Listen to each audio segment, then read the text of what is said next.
Hey everyone, so my topic is how many audits do you need? Let me just pull this up a bit. So my topic is how many audits do you need? And the answer is obviously it depends. But what it should depend on is your confidence in your code that you will not have any more severe bugs in it. So what this will actually be a talk about is about how do you estimate how many bugs are still in your code.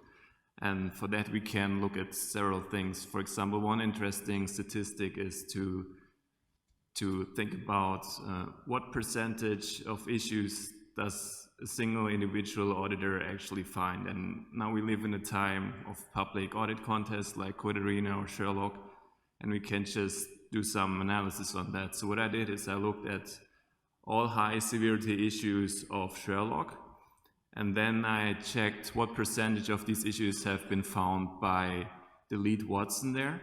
And it turns out for the high severity issues, it's 65%.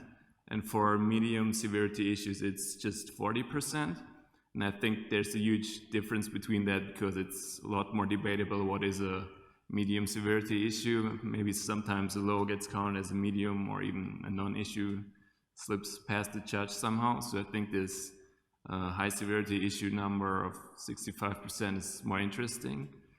And then you can ask the next question, how many auditors do I need to have to review my code so I can be, for example, 99.99% confident that no bugs were missed? And then if you do some math, it turns out for the 99.99% it would be 9 auditors given this percentage number. And if you want an even higher chance, like 1 in a million, that no bug was missed, I think it was something about 14 auditors.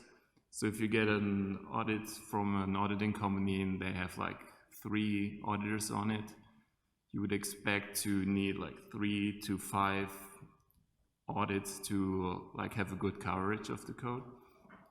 So that's one thing.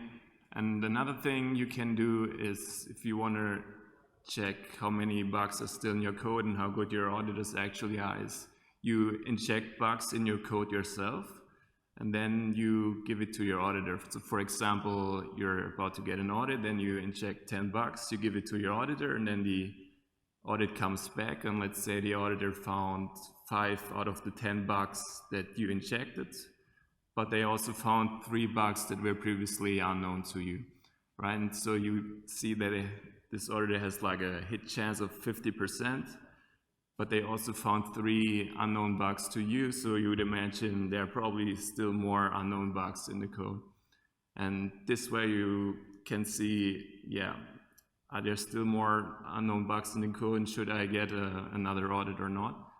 And of course these are simplistic models, but there are a lot of things you could complain about. For example, not all issues are equal and not all auditors are equal, and different protocol engineering teams have different skill sets. But I think, like someone said, all models are wrong, but some models are useful. And I think this is a case where it's still useful, and it would be good for the ecosystem to think about like how confident they can be in their code and how many bugs are in their code, like on a more quantitative and like rational approach towards that, instead of just getting one audit and then whatever happens, launch it.